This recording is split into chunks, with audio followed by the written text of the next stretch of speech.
இக்கிராமமானது மிகவும் கஷ்டமான நிலையிலும் நிரந்தரமான வருமானத்தை ஈட்டிக்கொள்ள முடியாத நிலைமையிலும் காணப்படுகின்றது. இந்நிலையில்தான் குளங்கள் கிராமங்கள் மறுமலர்ச்சி திட்டம் என்ற நிறுவனம் எமக்கு அறிமுகமானது. இவர்கள் எம்மை குழுவாக இணைத்து இதற்குரிய விழிப்புணர்வுகளை தந்தார்கள்.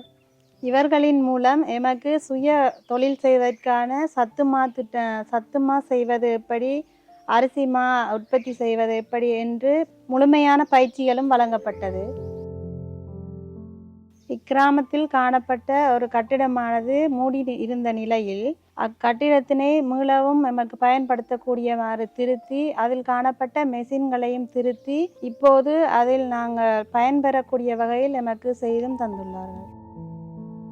இக்கட்டிடத்தினை மீண்டும் புனரமைப்பு செய்வதற்காகவும் மெஷின்களை திருத்தி தருவதற்காகவும் சுமார் 1.5 மில்லியன் ரூபாய்க்கு செலவழித்துள்ளார்கள். இச்சந்தர்ப்பத்தில் இங்கு மிளகாய்த்தூள், சத்துமா, அரிசிமா, தேங்காய் எண்ணெய் திரிப்பது, உளுந்து தோல் நீக்கிறது போன்ற உற்பத்திகளை இங்கு செய்து கொண்டிருக்கின்றோம்.